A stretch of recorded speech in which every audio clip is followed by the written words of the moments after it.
भारत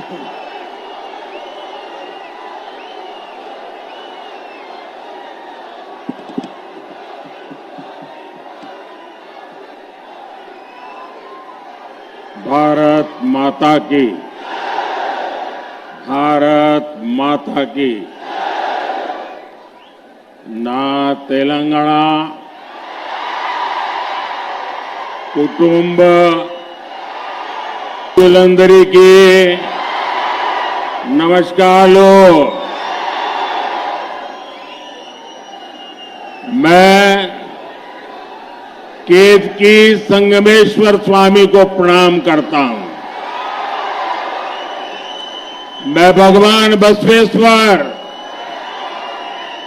और श्रद्धेय सेवालाल महाराज जी के चरणों में नमन करता हूं। నేను महाराज కూడా పాదపద్మములతో నమస్కరిస్తా ఉన్నాను। साथियों, पिछले 10 वर्षों में देश ने देखा है कि एनडीए की स्थिर सरकार, निर्णायक सरकार देश को कितना आगे लेकर जा सकती है। మిత్రులారా, గత 10 సంవత్సరాలుగా ఎన్డీఏ ప్రభుత్వము ఒక స్థిరమైన మరియు నిర్ణయాత్మకమైనటువంటి ప్రభుత్వాన్ని ఏ రకంగా నడిపామో మీరు కల్లారా చూశారు। एक समय था जब दुनिया प्रगति कर रही थी, लेकिन भारत को कांग्रेस ने करप्शन के दल दल में फंसा दिया था। दुनिया आर्थिक प्रगति कर रही थी, लेकिन भारत पॉलिसी पैरालिसिस का शिकार था। एनडीए ने भारत को बहुत मुश्किल से उस दौर से बाहर निकाला है, लेकिन कांग्रेस फिर से देश को पुराने दुर्दिनों में लेकर जाना चाहती है। మిత్రులారా, ఒక సమయంలో ప్రపంచమంతా కూడా అభివృద్ధిలో దూసుకుపోతా ఉంటే కాంగ్రెస్ మన భారతదేశాన్ని అవినీతి ఊబిలోకి నెట్టివేసి ప్రపంచమంతా కూడా ఆర్థిక అభివృద్ధి చెందుతూ ఉంటే పాలసీ పెరాలిసిస్తోని విధానపరమైన నిర్ణయాలతో నిష్క్రియంగా మార్చింది। ఎన్డీఏ అతి కష్టం మీద కూడా ఏ రకంగా గట్టెక్కించిందో మనమందరం కూడా కల్లారా చూశాము। साथियों, कांग्रेस कहीं भी हो, उसकी पॉलिटिक्स के 5 निशान होते हैं। उसके पंजे जैसे 5 निशान है। पहला, झूठे नारे, झूठे वादे। दूसरा, वोट बैंक की राजनीति। तीसरा, माफियाओं, अपराधियों को बढ़ावा। चौथा, परिवारवाद। और 5वां, करप्शन। इन 5 निशानों से मिलकर कांग्रेस का पंजा बनता है। अब तेलंगाना में भी लोग कांग्रेस के इस पंजे को महसूस कर रहे हैं। మిత్రులారా, కాంగ్రెస్ ఎక్కడ అధికారంలో ఉంటుందో అక్కడ పంచసూత్రాల పేరు మీద రాజకీయాలు చేస్తూ ఏ రకంగా మొదటిగా అబద్ధాలు, తర్వాత ఓటు బ్యాంక్ రాజకీయాలు, మాఫియా మరియు నేరస్తుల ప్రోత్సహించడము, 4వది కుటుంబ పాలన, 5వది అవినీతి। ఈ పంచసూత్రాలు కలిస్తే ఇది చేతి గుర్తు అవుతుంది। ఈ పంచసూత్రాలు, ఈ చేతి గుర్తు తెలంగాణలో కూడా ఏ రకంగా ప్రజలు అనుభవిస్తున్నారో ఇప్పుడిప్పుడే అర్థం చేసుకుంటున్నారు। तेलुगु फिल्म इंडस्ट्री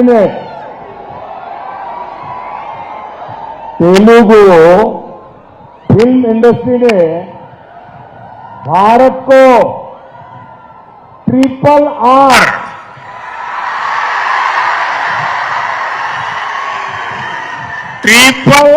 जैसी सुपरहिट फिल्म दी,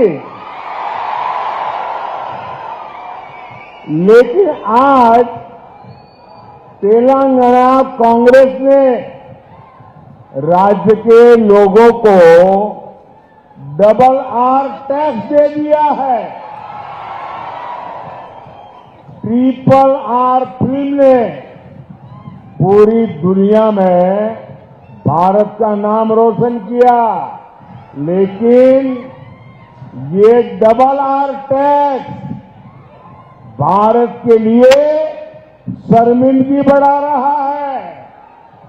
इस डबल आर टैक्स की तेलंगाना में हर तरफ चर्चा है। चर्चा है कि तेलंगाना के जो उद्योगपति है, जो ठेकेदार है, उनको कुछ परसेंट डबल आर टैक्स पिछले दरवाजे से देना पड़ रहा है। आरोप है कि यहां टोटल जितनी वसूली होती है उसमें से एक खास हिस्सा डबल आर टैक्स के तौर पर काला धन दिल्ली जाता है।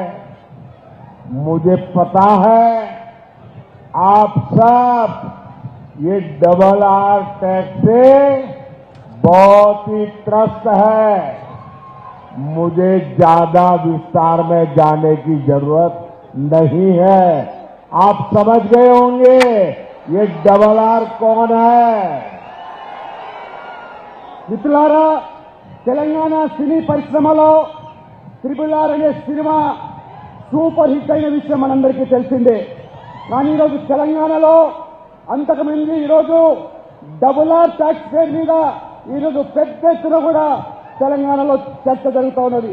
ప్రపంచమంతా కూడా గర్వపడితే ట్రిపుల్ ఆర్ సినిమా వల్ల ఇప్పుడు మన దేశం సిగ్గుపడుతున్నది తెలంగాణలోని డబుల్ ఆర్ ట్యాక్స్ వల్ల. అందుకనే ఈరోజు డబుల్ ఆర్ ట్యాక్స్ ద్వారా ఏ పారిశ్రామికవేత్తల ద్వారా పెద్ద ఎత్తున ఈరోజు ఆ ట్యాక్స్ రేట్ల మీద వసూలు చేస్తున్నారో అందులో పెద్ద ఎత్తున ఇవాళ ఢిల్లీకి ఆ నగదళాన్ని కప్పం కడుతూ ఉన్నారు ఈ తెలంగాణలోని ఈ అధికారులు. కాబట్టి ఈ యొక్క డబుల్ ఆర్ ట్యాక్స్ వల్ల విసిగిపోయిన తెలంగాణ ప్రజలు, మరి నేను ఎక్కువగా చెప్పదలుచుకోలేదు, ఈ డబుల్ ఆర్ ట్యాక్స్ ఎవరు వసూలు చేస్తున్నారో, ఎవరికి కప్పం కడుతున్నారో మీరు అర్థం చేసుకోవాల్సిందిగా మిమ్మల్ని నేను కోరుతా ఉన్నాను. भाइयों बहनों, अगर आपने ये डबल आर टैक्स पर लगाम नहीं लगाई तो ये 5 साल में आपको ऐसा बर्बाद कर देगा, ऐसा बर्बाद कर देगा, तेलंगाना फिर खुदा खड़ा नहीं हो पाएगा। पहले टीआरएस बीआरएस ने तेलंगाना को बर्बाद कर दिया, अब ये डबल आर वो भी बर्बाद करेगा।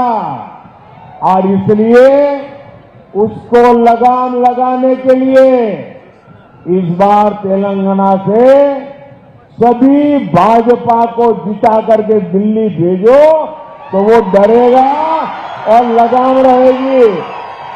మిత్రులారా, ఈ ప్రభుత్వం ఏదైతే కొత్త పంట ఎంచుకున్నదో డబుల్ ఆర్ ట్యాక్స్ పేరు మీద తెలంగాణను దోచుకుంటుంది కాబట్టి తెలంగాణ పూర్తిగా వినాశనం అయ్యే ప్రమాదం ఏర్పడుతున్నది.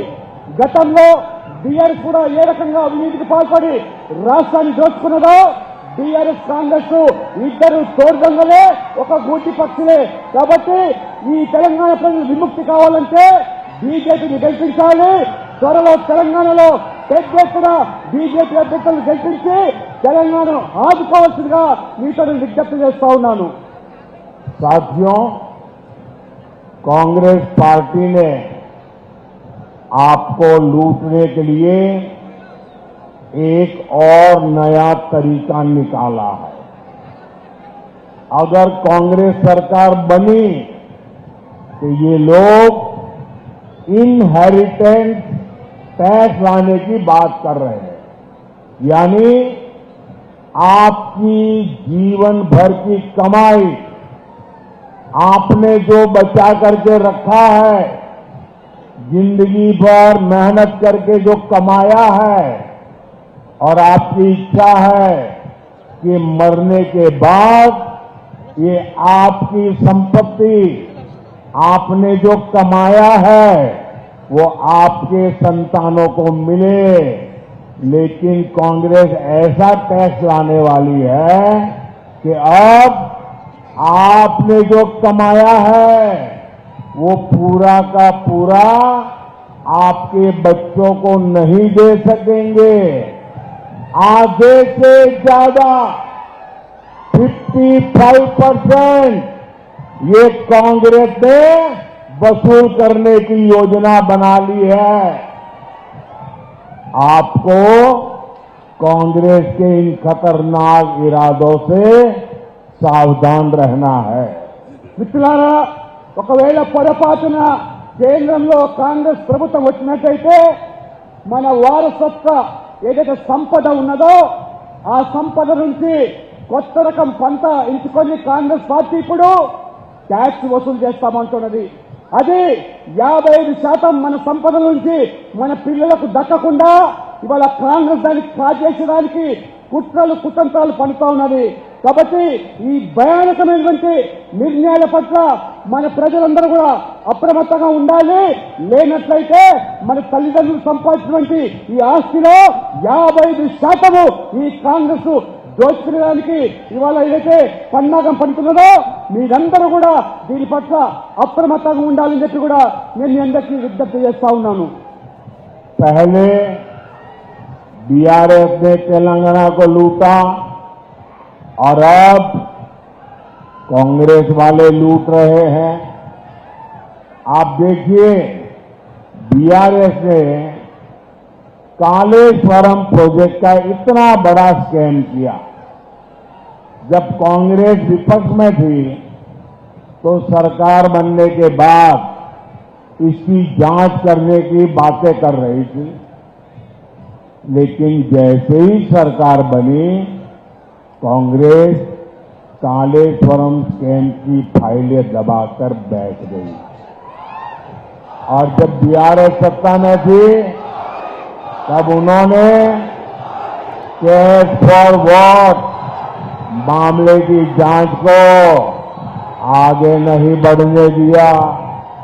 మిత్రులారా, మొదట ఈ రాష్ట్రాన్ని బీఆర్ఎస్ ప్రభుత్వము ఏ రకంగా దోచుకున్నదో మనందరికీ తెలిసిందే. ఆనాడు కాళేశ్వరం యొక్క ప్రాజెక్టు పేరు జరిగిన కుంభకోణము, ఆనాడు ప్రతిపక్షంలో ఉన్నటువంటి కాంగ్రెస్ పార్టీ ఏ రకంగా కాళేశ్వరంలో బీఆర్ఎస్ దోచుకున్నదో ఆ రోజు మార్చినటువంటి ఆ కాంగ్రెస్ పార్టీ ఇవాళ అధికారంలోకి వచ్చిన తర్వాత ఆ కాళేశ్వరం ప్రాజెక్టు సంబంధించినటువంటి ఫైళ్ళన్నీ కూడా తొక్కిపెట్టి ఏ రకంగా ఇవాళ ద్వంద్వ నీతి అవలంబిస్తున్నదో మనమందరం కూడా గమనిస్తా ఉన్నాము. కాబట్టి ఈ విధంగా కాంగ్రెస్ ప్రభుత్వము ఏ రకంగా ఇద్దరు కూడా తోడుబందలు కాబట్టి ఒకరినొకరు కాపాడుకునేటువంటి ప్రయత్నం చేస్తున్నారు. కాబట్టి జాగ్రత్తగా ఉండమని చెప్పి నేను కోరుతా ఉన్నాను. कांग्रेस बीआरएस दोनों अलग नहीं, बल्कि दोनों एक ही करप्शन रैकेट के मेंबर्स हैं। कांग्रेस बीआरएस का ये करप्शन रैकेट कहां तक फैला हुआ है ये दिल्ली के लीकर स्कैम से भी पता चलता है। दिल्ली में जिस पार्टी ने लीकर स्कैम किया उसमें बीआरएस के लोग शामिल निकले और उसी पार्टी से दिल्ली में कांग्रेस का अलायंस है। इसलिए जब इस स्कैम पर कार्रवाई हुई तो करप्शन रैकेट के ये सारे मेंबर एक दूसरे के समर्थन में आ गए। మిత్రులారా, కాంగ్రెస్ బీఆర్ఎస్ వేరు కాదని, తోడు దొంగలని చాలా స్పష్టంగా చెబుతా ఉన్నాను. ఎందుకంటే ఈ కాంగ్రెస్ బీఆర్ఎస్ రెండు కూడా ఈ ర్యాకెట్ కమిటీలో ఇద్దరు కూడా సభ్యులే. ఢిల్లీలో జరిగిన మద్యం కుంభకోణంలో ఏ రకంగా ఒక పార్టీ అవినీతికి పాల్పడితే ఆ పార్టీతో కలిసి ఈ బీఆర్ఎస్ ప్రభుత్వం ఏ రకంగా మద్యం కుంభకోణంలో పాల్పడ్డదో అటువంటి పార్టీతో ఇవాళ బీఆర్ఎస్ ఆ రకంగా అలయన్స్ లో కొనసాగుతూ ఉంటే, మరి కాంగ్రెస్ పార్టీ ఏ రకంగా ఆ మధ్య కుంభకోణంలో ఉన్నటువంటి ఆ ఢిల్లీ పార్టీతో అనుబంధంగా ఉంటే ఇవాళ బీఆర్ఎస్ వేరు కాదనే విషయాన్ని, కాంగ్రెస్ వేరు కాదనే విషయాన్ని తెలుసుకోవాల్సి నేను కోరుతా ఉన్నాను.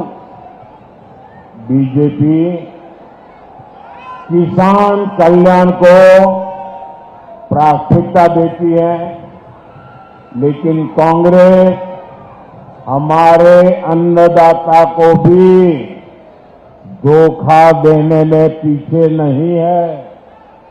तेलंगाना में कांग्रेस ने सरकार बनने के 100 डेज के भीतर किसानों का कर्ज माफ करने का वादा किया था। वो वादा आज तक पूरा नहीं हुआ। पैडी पर 500 रुपये पर क्विंटल देने का वादा भी इन्होंने किया था। अब ये उस वादे के बारे में भी मुंह पे ताला लगा दिया है, बोलने को तैयार नहीं है। మిత్రులారా, భారతీయ జనతా పార్టీ రైతులను అన్నదాతగా భావిస్తూ వారు భగత్ స్వరూపులుగా ఇవాళ మన ప్రభుత్వం వాళ్ళను కొనియాడుతూ ఉన్నది. కానీ ఇవాళ కాంగ్రెస్ ఏ రకంగా రైతులను మోసం చేస్తూ ఉన్నదో తెలంగాణలో మీరు చూస్తూ ఉన్నారు. ఎన్నికల ముందు రైతుల యొక్క 2 లక్షల రుణాన్ని మాఫీ చేస్తామని 100 రోజుల్లో పూర్తి చేస్తామని చెప్పారు. కానీ వాళ్ళ 100 రోజులు పూర్తయిపోయింది. రైతులు ఈ రకంగా మాఫీ చేయకుండా రుణాన్ని మోసం చేస్తున్నారని మనం చూస్తున్నాము. వరి మీద 500 బోనస్ ప్రకటిస్తామని చెప్పినటువంటి ఈ కాంగ్రెస్ ప్రభుత్వము రేవంత్ రెడ్డి గారు ఇవాళ 100 రోజులు గడువు అయిపోయింది. ఇవాళ 500 బోనస్ ఇవ్వకుండా ఏ రకంగా ఇవాళ మోసం చేస్తుందో గమనించాల్సిందిగా మిమ్మల్ని కోరుతా ఉన్నాను. साथियों, कांग्रेस को ताकत गरीब को गरीब बनाए रखने से मिलती है। तेलंगाना के मेरे नौजवान साथियों, आपका प्यार इतना है, आपका उत्साह इतना है,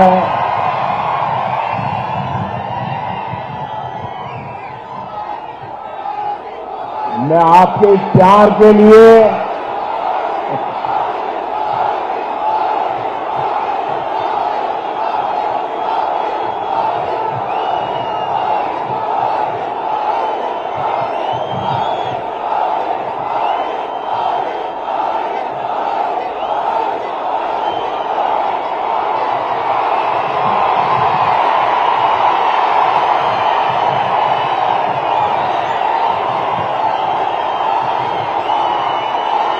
साथियों,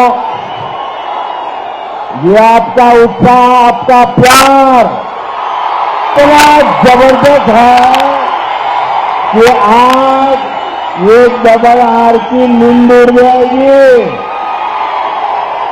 మిత్రులారా, యువకులారా, మీ ఉత్సాహాన్ని ప్రేమను చూస్తూ ఉంటే మరి ఈరోజు ఈ ప్రభుత్వము మరి కనువిప్పు కావాలి.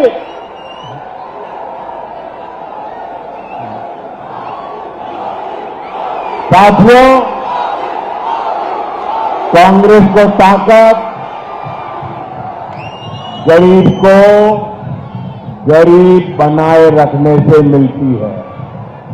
इसलिए गरीब, दलित, पिछड़ा और आदिवासी हो या देश की महिलाएं हो, कांग्रेस ने कभी उन्हें आगे बढ़ने नहीं दिया।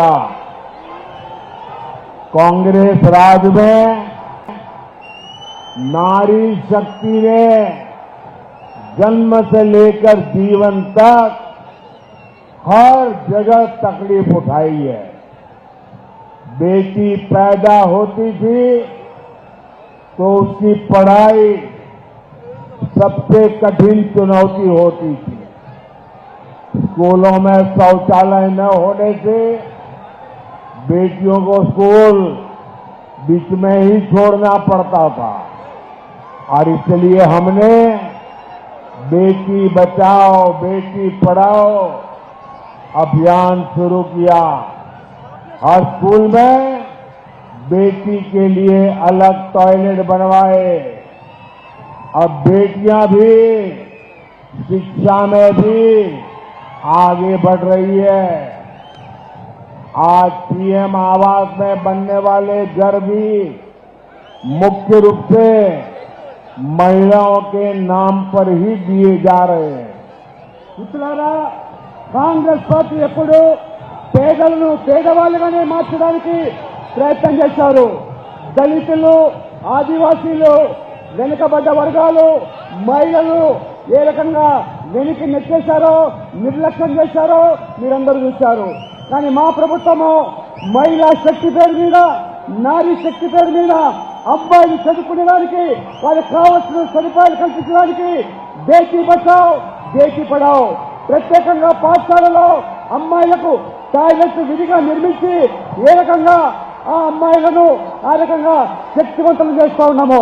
ఇవాళ ప్రధానమంత్రి ఆవాస్ యోజన పేరు మీద పేదలకు నిర్మించే పక్క ఇల్లు కూడా మహిళల పేరు మీద ఇస్తున్నామంటే మహిళలకు ఇవాళ మోదీ ప్రభుత్వం ఇచ్చినటువంటి గౌరవాన్ని కూడా మీరు ఇవాళ గమనిస్తా ఉన్నారు. साथियों, कांग्रेस सरकारों में महिलाओं के अधिकार ही खतरे में नहीं पड़े, महिलाओं की सुरक्षा भी खतरे में पड़ी है। महिलाओं की सुरक्षा और वोट बैंक में इन्हें जब चुनना होता है तो ये वोट बैंक चुनते हैं। बीजेपी के लिए महिलाओं की सुरक्षा, महिलाओं का सम्मान ये सर्वोपरि है।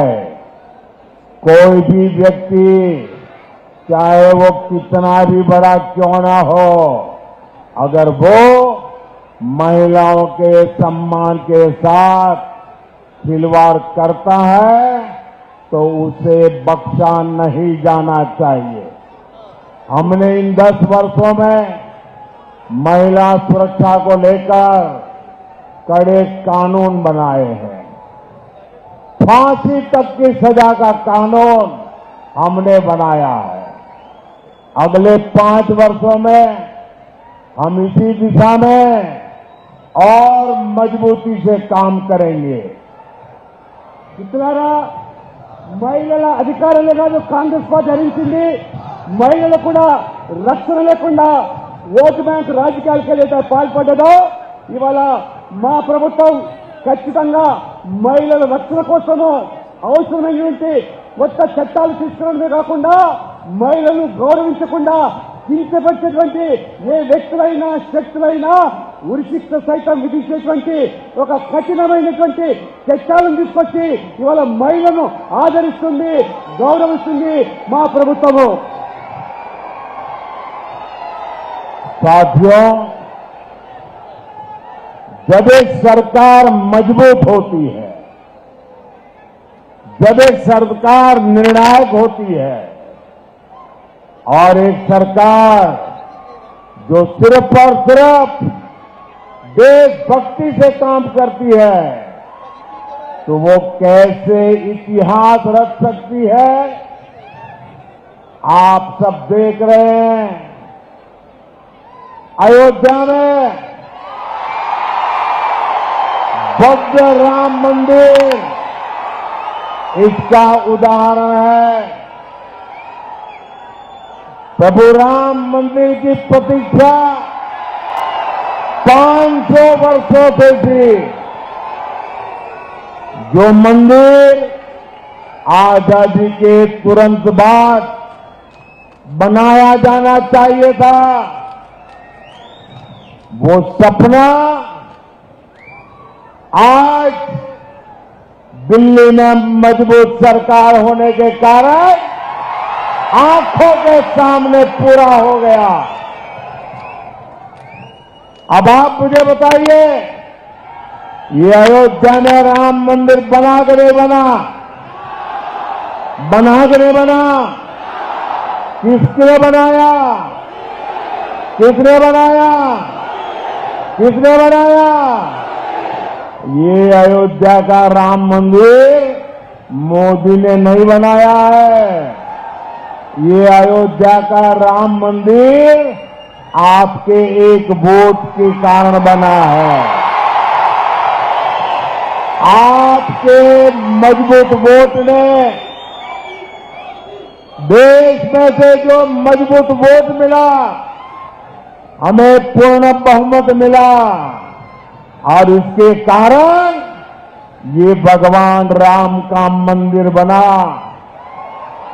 हमारे लिए एक एक वोट आपके सपनों को लेकर के आता है और हमारी एक एक पल आपके सपनों को संकल्प बनाने के लिए हम खपा देते हैं। साथियों, हमारे लिए तो आपका एक एक वोट सर्वोपरि है। हमारे लिए तो आपका सपना सर्वोपरि है। कांग्रेस के लिए उनका वोट बैंक ही सर्वोपरि है। जो कांग्रेस का वोट बैंक नहीं, उसकी आस्था कांग्रेस के लिए कोई मायने नहीं रखती। इसलिए यहां तेलंगाना में हमारे पर्व त्योहारों पर रोक लगाने की कोशिश हो रही है। हैदराबाद में राम नवमी की शोभा यात्रा तक पर प्रतिबंध लगाया जा रहा है ताकि वोट बैंक नाराज न हो जाए। మిత్రులారా, ప్రభుత్వం పటిష్టంగా నిర్ణయాత్మకంగా ఉంటే దేశభక్తి ఏ రకంగా కొత్త చరిత్రను సృష్టిస్తామో మీరందరూ కూడా కళ్ళారా చూశారు. రాముడు జన్మించినటువంటి అయోధ్యలో భవ్యమైనటువంటి రామ మందిరం నిర్మాణమైందంటే అది నిజంగా మీ అందరి యొక్క సమర్థతతోనే, మీ అందరి యొక్క సహకారంతోనే సాధ్యమైంది.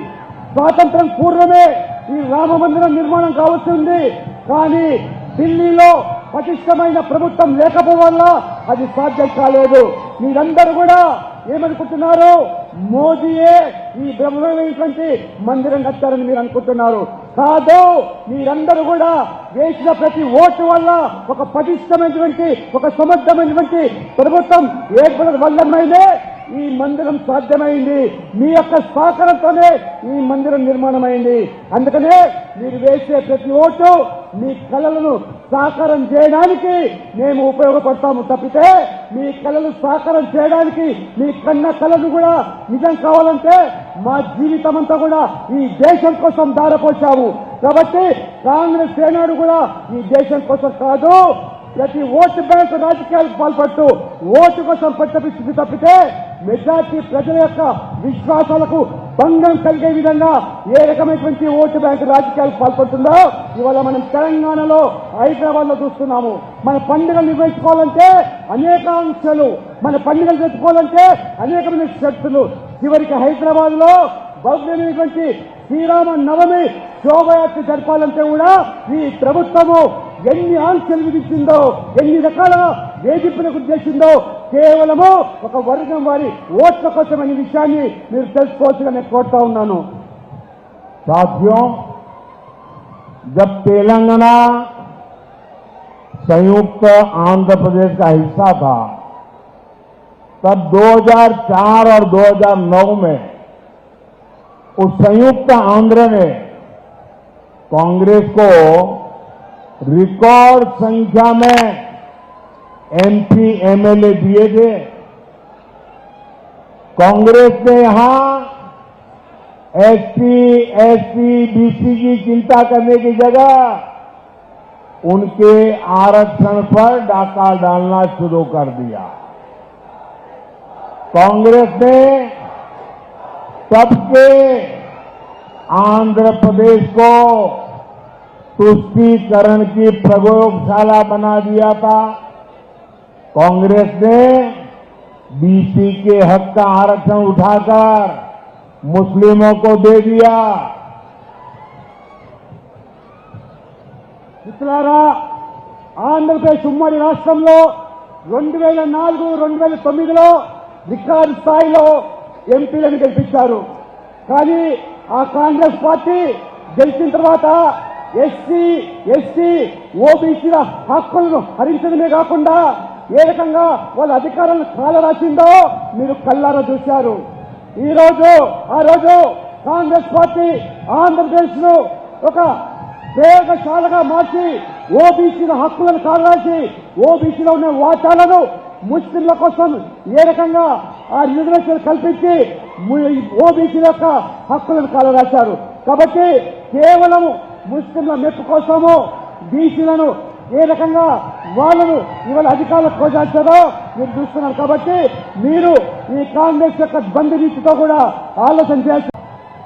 आप मुझे बताइए, हमारे तेलंगाना में और हमारे इस इलाके में जो लिंगायत समाज के लोग हैं, जो मराठा समाज के लोग हैं, उसमें 26 कास्ट ऐसी है जो ओबीसी में जाने के लिए मांग कर रही है। लंबे अरसे से चर्चा चल रही है। ये कांग्रेस वालों को हमारे मराठी भाई बहन या हमारे लिंगायत भाई बहन, इन 26 जातियों को ओबीसी बनाना मंजूर नहीं है, लेकिन मुसलमानों को रातों रात ओबीसी बना देते हैं। మిత్రులారా, తెలంగాణలో మీరందరూ ఆలోచన చేయండి. ఒక పెద్ద సమాజం లింగాయత్ సమాజము, మరాఠా సమాజము ఈ తెలంగాణలో అయితే ఉన్నారో వాళ్లకు న్యాయం చేయకుండా దాదాపు ఇంకా 26 బీసీ కులాలు కేంద్ర జాబితాలో చేరాల్సిన అవసరాన్ని కాంగ్రెస్ పార్టీ ఏ రకంగా విస్మరించి కేవలము రాత్రికి రాత్రి ముస్లింలను ఓబీసీ జాబితాలో చేర్చి ఇవాళ లింగాయతులను మరాఠీలను కాకుండా 26 బీసీ కులాలను కేంద్ర జాబితాలో చేర్చకుండా ముస్లింలను తప్పించేటువంటి ప్రయత్నాలకు ఏ రకంగా కాంగ్రెస్ పూనుకున్నదో ఒక్కసారి మీరందరూ కూడా గమనించాల్సిగా నేను కోరుతా ఉన్నాను. हमारा बंजारा समाज जब भी हमारे बंजारा समाज को देखें, सेवालाल महाराज की हमें पुण्य स्मृति हो जाती है। आपने कभी बंजारा समाज में क्रिमिनल हुए ऐसा सुना है क्या? सेवाभावी लोग हैं, समाज में अच्छी जिंदगी जीने वाले लोग हैं, लेकिन उस बंजारा समाज की भी आशा अपेक्षाओं पर टीआरएस, बीआरएस, कांग्रेस सबने पानी फेर दिया है। మిత్రులారా, మన యొక్క తెలంగాణలో బంజారా సమాజం అంటే లంబాడీ సమాజం ఏదైతే ఆరాధ్య దైవంగా భావించేటువంటి ఆ సేవాలాల యొక్క ప్రభుకు మనమందరం కూడా ఏ రకంగా మరి మనస్ఫూర్తిగా గౌరవిస్తామో అటువంటి సమాజం నుంచి వచ్చినటువంటి ఈ యొక్క బంజారాలు, లంబాడీలు ఎంతో గౌరవప్రదమైనటువంటి జీవితాన్ని గడిపేటువంటి వాళ్లను నేరస్తులుగా పరిగణించినటువంటి గత కాంగ్రెస్, బీఆర్ఎస్ లు ఏ రకంగా వాళ్ళ జీవితాలతో తిరగటమాడాయో ఈ రెండు పార్టీలు ఆ సమాజాన్ని కూడా పూర్తిగా వంచి దగా చేసి మోసం చేశాయి.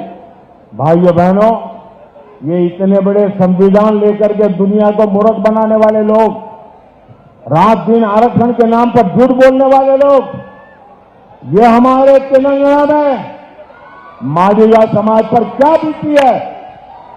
और मैंने मादिगा समाज को वादा किया हुआ है, मैं उनके लिए लड़ाई लड़ूंगा। और हमारे दलित भाई बहनों में जो वर्गीकरण की मांग है वो उनका हक है, उसको वो मानने को तैयार नहीं है।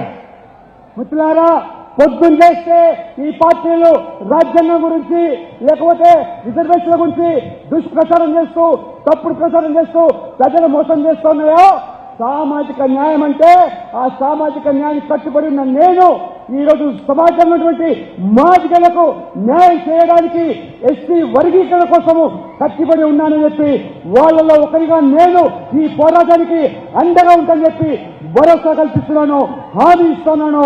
మాదిగలు మీరు న్యాయమైన కోరికలకు భారతీయ జనతా పార్టీగా మేము అండగా ఉన్నామని చెప్పి కూడా పూర్తి విశ్వాసం కల్పిస్తా ఉన్నాము. साथियों, एक कांग्रेस पार्टी को जन्म से ही ये हमारे संविधान के प्रति नफरत है. जो संविधान बाबा साहब अम्बेडकर ने दिया था, अगर वो संविधान की प्रत देखें, वो संविधान की प्रत देखें तो उसके ऊपर एक एक पत्ते पर रामायण महाभारत का चित्रांकन है. हमारी संस्कृति, हमारी परंपरा का चित्र है इस पर, और हमारे संविधान की, भारत की महान सांस्कृतिक विरासत के साथ उसको कड़ी रूप से जोड़ने का एक अद्भुत प्रयास था. लेकिन कांग्रेस पार्टी ने सबसे पहला काम किया, जब संविधान की वो पहली प्रत कपबोर्ड में रख दी और फिर जो संविधान देश के सामने रखा, भारत की महान संस्कृति और परंपरा की जो लिंक थी, जहां से संविधान आगे बढ़ना था, उस लिंक को तोड़ दिया. वो सारे चित्र हटा दिए और खोखा बना करके रख दिया. पहले दिन उन्होंने संविधान का अपमान करना शुरू कर दिया था. మిత్రులారా, కాంగ్రెస్ మొదటి నుంచి కూడా జన్మత మన రాజ్యాంగం పట్ల కానీ డాక్టర్ బాబాసాహెబ్ అంబేద్కర్ పట్ల కానీ ఏమాత్రం కూడా గౌరవం లేకుండా రాజ్యాంగంలో ప్రతిసారి కూడా ఏ రకంగా అవమానపరిచే విధంగా వ్యవహరించారో మనం చూస్తూ వస్తూ ఉన్నాము. రాజ్యాంగంలో రచించినటువంటి దాంట్లో ప్రతి పేజీలో కూడా రామాయణము మహాభారతము ఏ రకంగా మన భారత యొక్క జీవిత సంస్కృతితో ముడిపడి ఉన్నటువంటి ఆ యొక్క లింకును ఈ యొక్క కాంగ్రెస్ పార్టీ, ఈ కాంగ్రెస్ ప్రభుత్వం ఏ రకంగా దాన్ని తుడిచివేసే ప్రయత్నం చేసిందో, మొదటగానే అంబేద్కర్ గారు గొప్ప ప్రయత్నం చేసి మన సంస్కృతితో మహాభారత్లో రామాయణాన్ని జోడించి ఆ యొక్క మరి సంస్కృతిని వెలుగులోకి తీసుకొచ్చే ప్రయత్నం చేస్తే ఈ కాంగ్రెస్ ప్రభుత్వము బుద్ధిపూర్వకంగానే ఉద్దేశపూర్వకంగానే ఆ యొక్క రామాయణాన్ని మన సంస్కృతిని ఆ రకంగా విడదీసి ఏ రకంగా రాజకీయాలు పాల్పడుతుందో మనం గమనిస్తా ఉన్నాము. ये शाहजादे के दादी के पिताजी, देश के पहले प्रधानमंत्री, उन्होंने ये पाप किया था. उसके बाद उनकी दादी की बारी आई.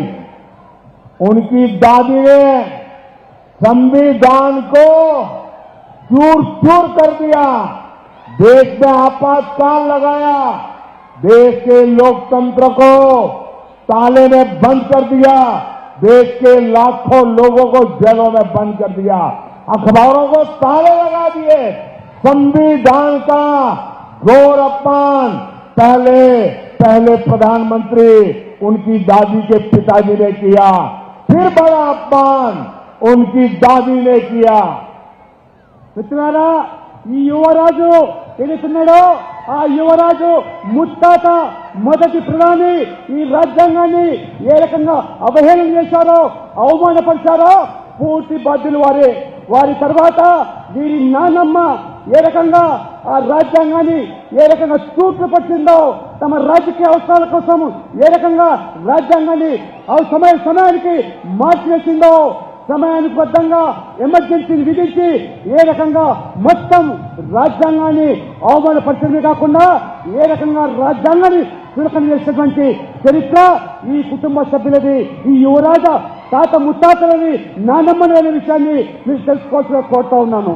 तीसरा पाप, इनके पिताजी जो प्रधानमंत्री थे शाहजादे के, उन्होंने एक ऐसा कानून लाने की कोशिश की, ये संविधान की बातें करने वाले जरा अपने जरोखे में देख ले, उन्होंने ऐसी बातें की, देश के मीडिया को, देश के अखबारों को डराने के लिए एक ऐसा भयंकर कानून लाए, देश का सारा मीडिया मैदान में आ गया, देश का विपक्ष मैदान में आ गया, संविधान के रक्षक भारतीय जनता पार्टी के लोग मैदान में आ गए और उनके पिताजी को झुकना पड़ा और वो जो संविधान पे खिलवाड़ की कोशिश करती थी वो उनको रोकना पड़ा। ये संविधान को उनके परिवार के 3 लोगों ने तबाह कर दिया है। మిత్రులారా, వీళ్ళు చేసిన పాపాలు సామాన్య పాపాలు కాదు. వారు చేసినటువంటి 3వ పెద్ద పాపం ఏదైతుందో ఆ రోజు ఏ రకంగా మీడియాను, పత్రికలను, వాళ్ళ స్వేచ్ఛను, స్వతంత్రాన్ని హరింపజేసి వాళ్ళ మీద ఏ రకంగా ఒత్తిడి తీసుకొచ్చారో, వాళ్ళను ఏ రకంగా లొంగదీసే కుట్రలు పన్నారో. కానీ ఆనాడు ఈ భయానక చట్టాలను ఎదిరించింది, పోరాటం చేసింది ఆనాడు ప్రతిపక్షాలు. ఆ రకంగా భారతీయ జనతా పార్టీ ఈ ప్రజాస్వామ్యాన్ని కాపాడడానికి సర్వంగా పోరాటం చేసి అన్ని విధాలు కూడా ప్రజాస్వామ్యాన్ని, రాజ్యాంగానికి పరిరక్షణకు పాటుపడింది భారతీయ జనతా పార్టీ. తప్పితే రాజ్యాంగం గురించి మొసలి కన్నీరు కాచేటువంటి ఈ పార్టీలు ఏ రకంగా పాపాలు చేశాయో ఒక్కసారి ఆలోచన చేయండి. उसके बाद संविधान से सरकार का जन्म होता है। सरकार की कैबिनेट अत्यंत महत्वपूर्ण इकाई होती है। भारत के संविधान ने उसको संरक्षण दिया हुआ है। मनमोहन सिंह जी की सरकार की कैबिनेट ने एक निर्णय किया, उस निर्णय को ये शाहजादे ने पत्रकार वार्ता करके भारत के संविधान से बनी हुई कैबिनेट के निर्णय को खुले आम सिरे कर दिया था और वो संविधान के रक्षण की बातें करते हमारे सामने। మిత్రులారా, ఏ రాజ్యాంగం ద్వారా ప్రజాస్వామికంగా ఎన్నికల ప్రక్రియ ద్వారా ఏర్పడే ప్రభుత్వం ఏదైతే ఉంటుందో ఆ ప్రభుత్వం యొక్క అధినేత ప్రధానమంత్రి మన్మోహన్ సింగ్ గారు ఒక నిర్ణయాన్ని తీసుకొని చట్ట రూపంలో ఒక బిల్లు తీసుకొస్తే ఈ యువరాజు ఏ రకంగా ప్రధానమంత్రిని, రాజ్యాంగాన్ని, ప్రభుత్వాన్ని అవమానపరిచే విధంగా, ఏలన చేసే విధంగా పత్రికా విలేకరుల ముందేనే, పత్రికా సమావేశంలోనే ఆ బిల్లును ముక్కలు చేసి స్థితి చేసి కేవలము ఈ ప్రజాస్వామ్యాన్ని, ప్రధానమంత్రిని, ప్రభుత్వాన్ని కాదు మొత్తం రాజ్యాంగాన్ని అవమానపరిచినది ఈ ప్రభుత్వుడు, ఈ యువరాజు రాహుల్ గాంధీ విషయాన్ని మనం గమనించాలి. साथियों, इतना ही नहीं, भारत का संविधान बना तब देश के विद्वान लोग संविधान सभा में थे और उसमें कोई आरएसएस जनसंघ भाजपा को जन्मा ही नहीं था। उस संविधान सभा में चर्चा हुई, महीनों तक चर्चा चली। डॉक्टर बाबा साहब आंबेडकर ने अपने विचार रखा और संविधान सभा ने निर्णय किया कि धर्म के आधार पर इस देश में कोई आरक्षण नहीं होगा। आरक्षण दलितों, आदिवासी, ओबीसी के लिए ही होगा, औरों के लिए नहीं होगा। लेकिन आज ये शाहजादे और उनकी चौकड़ी बाबा साहब आंबेडकर की पीठ में छुरा भोंक रही है, भारत के संविधान को रफा दफा कर रही है और वो बेईमानी करके पिछले दरवाजे से धर्म के आधार पर अपनी वोट बैंक को मजबूत करने के लिए दलितों का हक छीनने जाए, आदिवासियों का हक छीन रहे हैं, ओबीसी का हक छीन रहे और अपनी वोट बैंक को धर्म के आधार पर आरक्षण देने का खेल रहे हैं। మిత్రులారా, ఆ గొప్ప రాజ్యాంగాన్ని మేధావులు ఆ యొక్క రాజ్యాంగం రచించడంలో బాబాసాహెబ్ అంబేద్కర్ ఏ రకంగా ప్రముఖ పాత్ర పోషించాడో చర్చల అనంతరము, మాసాల అనంతరం నెలల తరబడి జరిగినటువంటి చర్చల తర్వాత ఒక గొప్ప రాజ్యాంగాన్ని రచిస్తే ఆ రాజ్యాంగంలో చాలా స్పష్టంగా మతపరమైన రిజర్వేషన్లకు తావు లేదు. ఏదైనా సామాజికంగా వివక్షకు గురైనటువంటి ఎస్సీ, ఎస్టీ, బీసీలకు మాత్రమే రిజర్వేషన్ల సౌకర్యాన్ని కల్పిస్తే ఇవాళ ఈ యువరాజు కేవలం ఓటు బ్యాంక్ రాజకీయాల్లో భాగంగా ఈ ఎస్సీల బీసీల హక్కులను కాలరాస్తూ వారి అధికారాలను ఏరక హరింపజేస్తూ కొద్దిదారిన ఇవాళ మతపరమైన రిజర్వేషన్లు ప్రవేశపెట్టి మతాన్ని ఆధారంగా చేసుకుని రాజకీయాలు నడుపుతూ ఈ బీసీలను ఎస్సీలకు అన్యాయం చేసినటువంటి ఈ యొక్క పార్టీ ఓటు బ్యాంకు రాజకీయాలు పాల్పడుతూ రాజ్యాంగాన్ని సైతం కూడా అవమానపరుస్తున్న పార్టీ ఈ కాంగ్రెస్ పార్టీ. ये कांग्रेस वाले जरा कान खोलकर सुन लो. ये मोदी संविधान मेरे लिए मेरा धर्म ग्रंथ है. मेरी सरकार चलाने के लिए मेरा धर्म ग्रंथ है. और तुम्हें तो मालूम नहीं है, जब भारत के संविधान को 60 साल हुए, इस देश में अकेला मैं मुख्यमंत्री था, अकेला गुजरात का मुख्यमंत्री था जिसने संविधान के 60 साल का उत्सव मनाया था.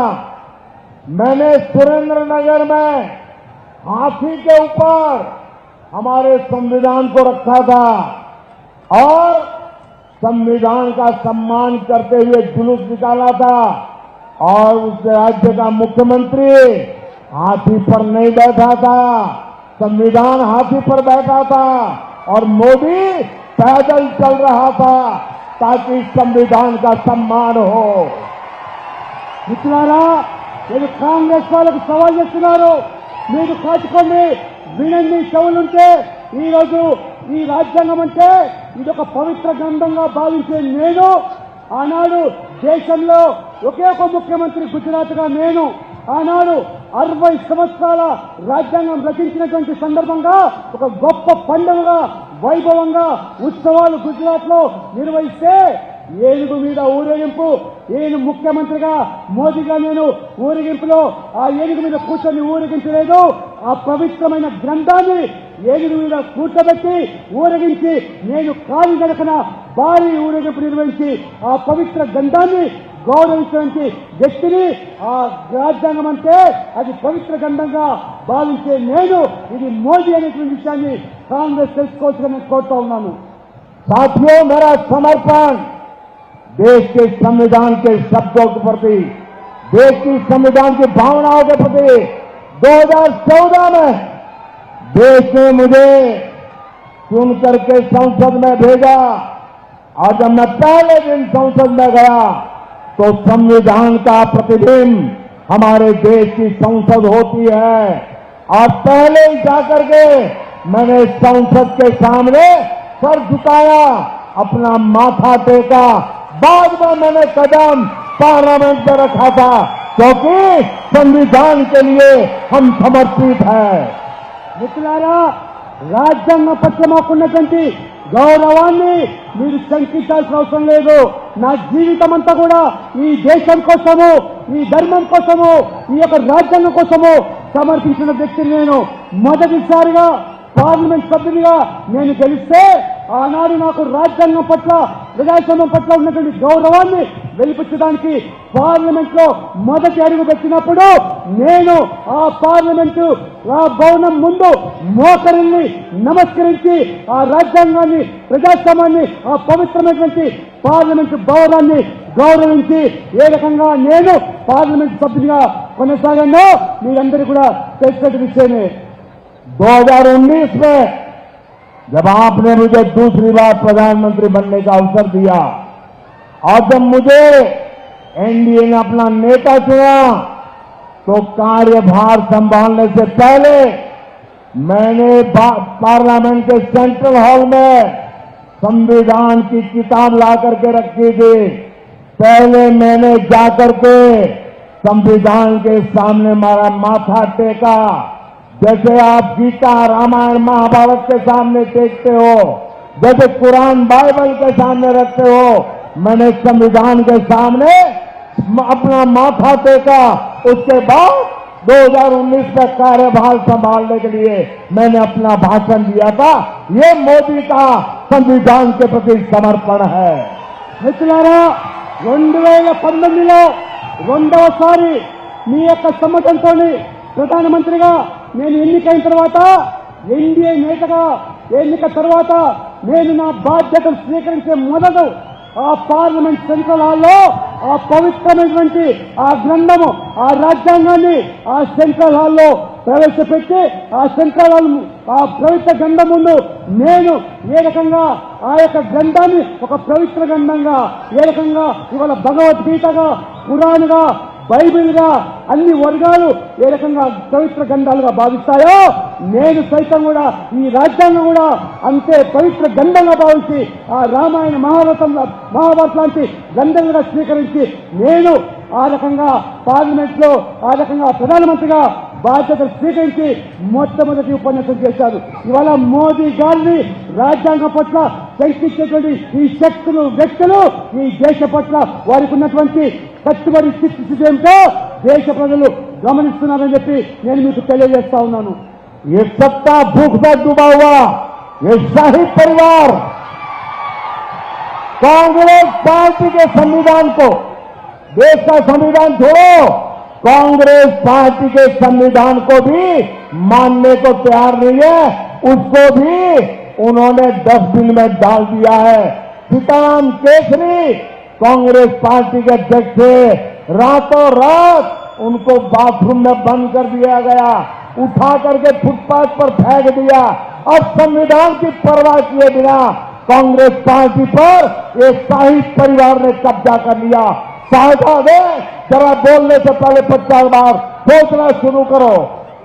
ఈ రాజవంశీయులు అధికార దాహంతో ఏ రకంగా మన రాజ్యాంగాన్ని అవమానపరిచారో మన రాజ్యాంగాన్ని కాదు చివరికి వాళ్ళ పార్టీ అయినటువంటి కాంగ్రెస్ పార్టీ రచించుకున్నటువంటి ఆ యొక్క మరి రాజ్యాంగాన్ని కూడా ఏ రకంగా అవమానపరిచారో వారి పార్టీ అధ్యక్షుడిగా ఉన్నటువంటి సీతారాం కేసరి గారిని బాత్రూమ్ లో బంధించి ఆ రకంగా వారి సోనియా గాంధీ అధ్యక్షురాలుగా చేయడానికి ఏ రకంగా ఆ పార్టీ యొక్క రాజ్యాంగాన్ని కూడా వారు అవమానపరిచారో ఇది వాళ్ళ చరిత్ర, ఇది వాళ్ళ యొక్క రాజ్యాంగం పట్ల వారికి పార్టీ విధానం పట్ల ఉన్నటువంటి గౌరవం అనే విషయాన్ని దేశ ప్రజలు గమనించాల్సిన నేను కోరుతా ఉన్నాను.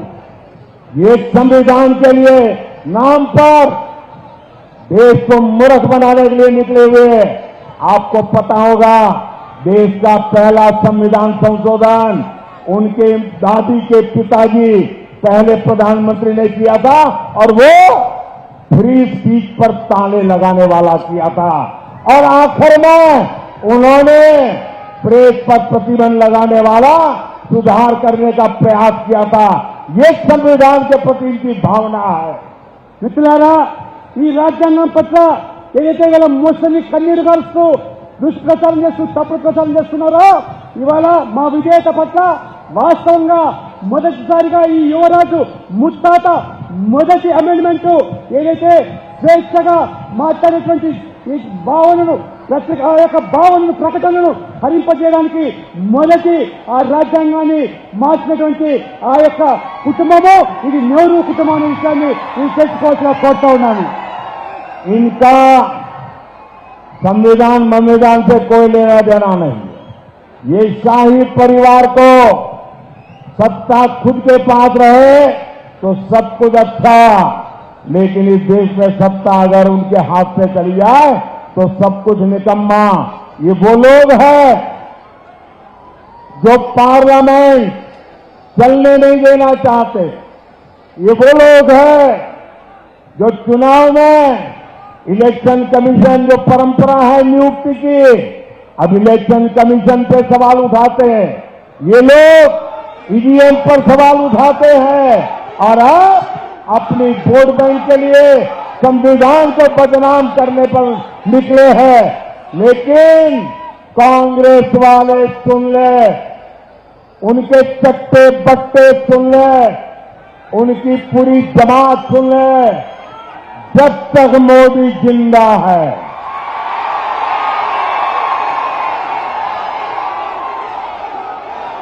जब तक मोदी जिंदा है मैं संविधान का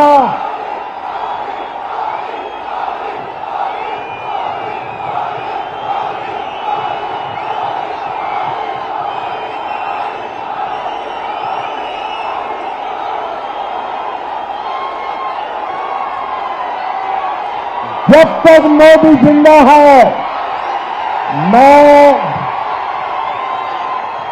दलितों का आरक्षण, आदिवासियों का आरक्षण, ओबीसी का आरक्षण, मुसलमानों को धर्म के आधार पर नहीं देने दूंगा, नहीं देने दूंगा, नहीं देने दूंगा।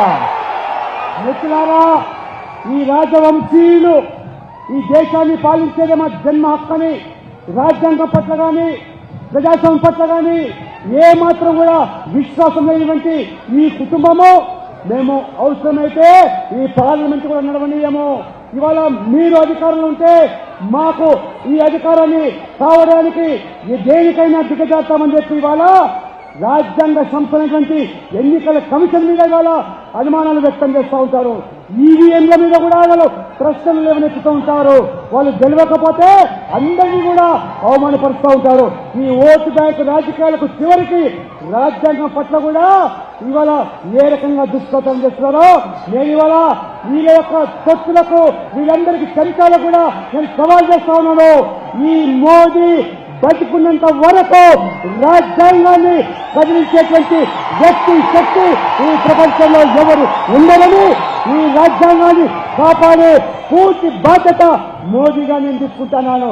ఈ రాజ్యాంగం పట్ల ఏ రకంగా దళితులకు, ఎస్టీలకు, ఎస్సీలకు, ఓబీసీలకు రిజర్వేషన్లు కొనసాగుతున్నాయో ఆ రిజర్వేషన్లకు మతపరంగా ముస్లింలకు దారాదత్తం చేస్తుంటే సహించే ప్రసక్తి లేదు. నేను బతుకున్నంత కాలం వాటిని అప్పగించమని చెప్పి కూడా నేను ఈరోజు సవాల్ చేస్తా ఉన్నాను. ఇవాళ साथियों, मैं आज तेलंगाना की धरती से ऐलान करता हूं, मोदी की तीसरी टर्म में, मोदी की तीसरी टर्म में ये वर्ष हमारे संविधान के 75 वर्ष हो रहे हैं। मैं इतने शान से संविधान का 75वां वर्ष मनाऊंगा और गली गली में जाकर के इनके पापों को खुला करके छोड़ूंगा। आपको हर घर तक जाऊंगा। उन्होंने संविधान के साथ कैसा खिलवाड़ किया है, ये मेरी तीसरी टर्म में संविधान के 75 वर्ष बड़ी शान से मनाऊंगा, बाजे बाजे के साथ मनाऊंगा और इनके पापों को देश की गली गली में पहुंचा दूंगा। మిత్రులారా, ఈ తెలంగాణ నుంచి నేను ప్రకటిస్తా ఉన్నాను, మోదీగా నేను మూడవసారి ప్రధానమంత్రి అయిన తర్వాత ఈ 75 సంవత్సరాలు రాజ్యాంగాన్ని రచించి పూర్తయ్యే సందర్భంలో తప్పకుండా ఈ 75 సంవత్సరాల రాజ్యాంగ అంగరంగ వైభవంగా ఈ దేశవ్యాప్తంగా ప్రతి పల్లెల్లో ప్రతి పట్టణంలో కూడా వైభవంగా బాజా బదింపులో జరుపుకోవడమే కాకుండా ఆ రాజ్యాంగాన్ని గౌరవించిన రీతిలో ప్రజలను భాగస్వామ్యం చేయడమే కాకుండా వీళ్ళ పాపాలను, ఈ రాజవంశీయుల పాపాలను ఎండగడుతూ ప్రజల ముందు దోషిగా నిలబెట్టడానికి రాజ్యాంగానికి అడుగడుగునా ఏ రకంగా అవమానపరిచారు, సూక్తపరిచారు. మీ యొక్క అధికార దాహంతో రాజ్యాంగాన్ని ఏ రకంగా కించపరిచారో ఈ 75 సంవత్సరాల ఈ యొక్క ఉత్సవాల సందర్భంగా మీ భాగవతాన్ని బయటపెడతానని, బాధ్యత చేస్తానని చెప్పి కూడా నేను సవాల్ చేస్తా ఉన్నాను. साथियों, ये लोग लोकतंत्र की एक भी बात मानने को तैयार नहीं। ये चुनाव लोकतंत्र का सबसे पवित्र उत्सव होता है, लेकिन इस चुनाव में इन्होंने एक नया उद्योग शुरू किया है। लोकतंत्र की भावना को चूर चूर करने वाला नया उद्योग शुरू किया है। इन लोगों ने फेक वीडियो बनाकर देश में लोगों को गुमराह करने का, समाज में तनाव पैदा करने का, संघर्ष का वातावरण बनाने का खेल शुरू किया है। इसमें तेलंगाना कांग्रेस और खुद डबल आर का नाम सामने आ रहा है।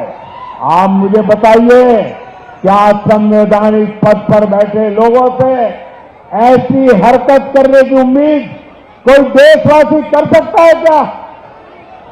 మిత్రులారా, ఈ ప్రజాస్వామ్యంలో భాగంగా ఒక ఎన్నికల ప్రక్రియ, ఆ ఎన్నికల ప్రక్రియ ఒక పండుగ వాతావరణంలాగా ప్రజాస్వామ్యాన్ని జరుపుకునేటువంటి మన హక్కు, ప్రజాస్వామ్యం మనకు స్వేచ్ఛ.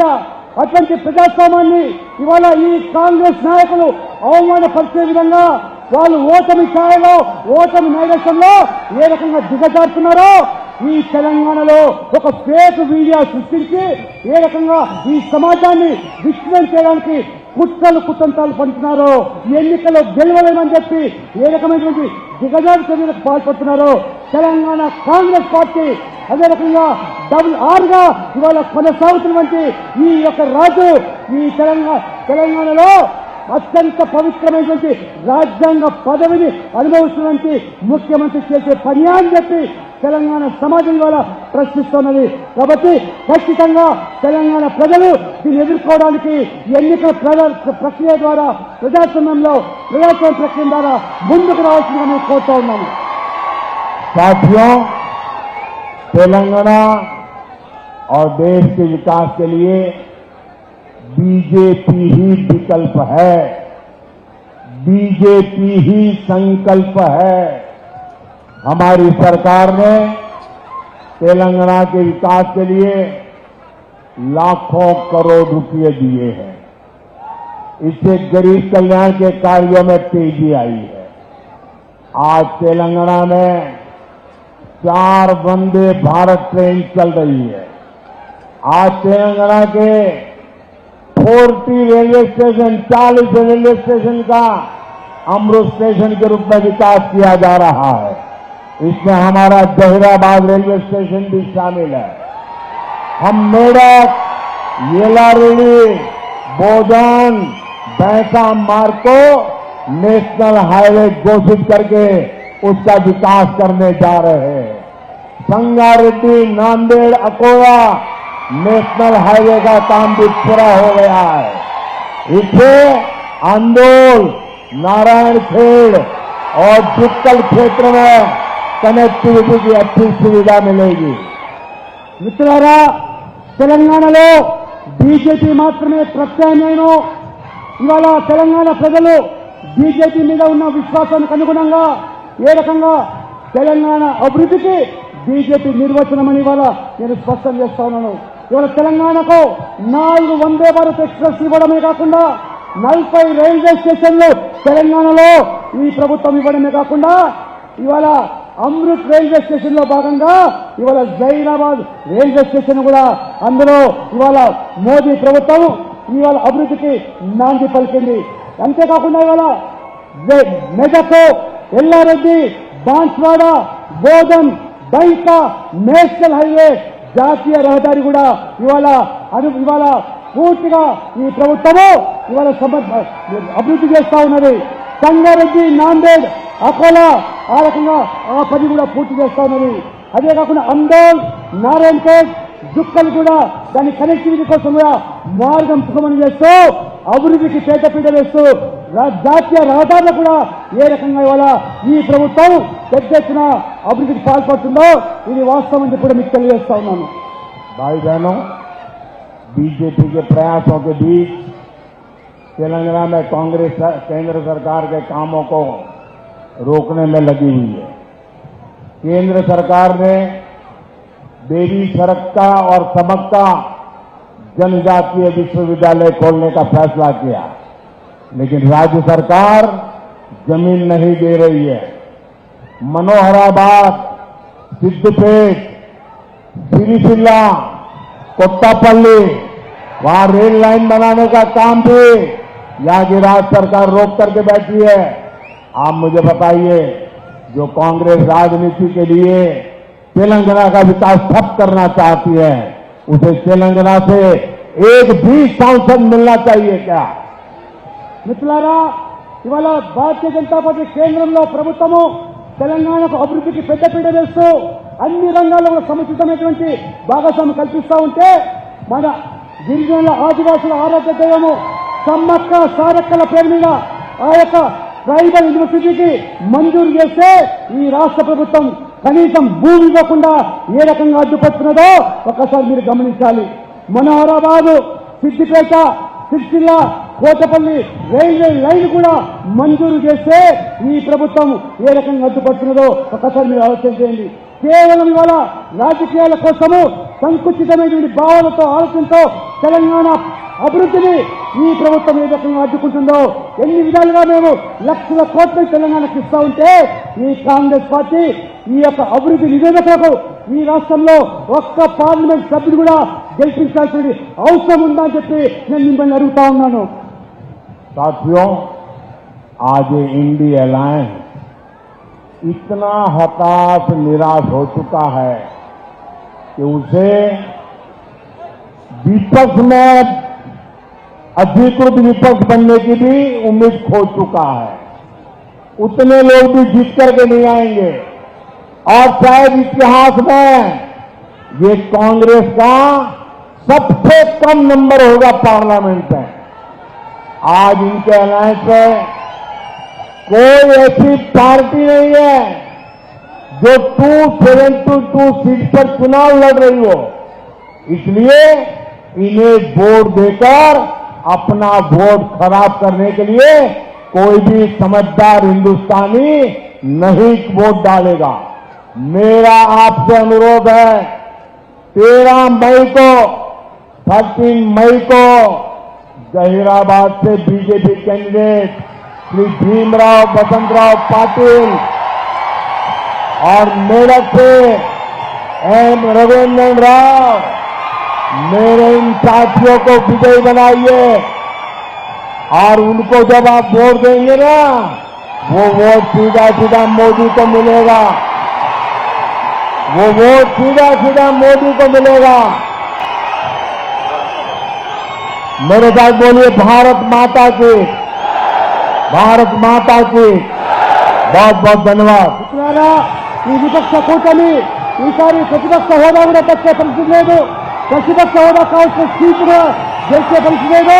అన్నిటికంటే సీట్లో తక్కువ సీట్లు ఈసారి కాంగ్రెస్ పార్టీకి రాబోతున్నాయి. కాబట్టి మీరు ఈ జైరాబాద్ నుంచి ఏ రకంగా వసంతరావు మరి పార్టీల్లో మెదక్ నుంచి రఘునందనరావును గెలిపించి మీరు వేసే ప్రతి ఓటు మోదీకి దక్కుతుందనే విషయాన్ని గమనించి ఓటు వేయాల్సిందిగా మీ కళను సాకారం చేయడమే మోదీ గ్యారెంటీ అని చెప్పి మీ అందరికీ నేను తెలియజేస్తా ఉన్నాను.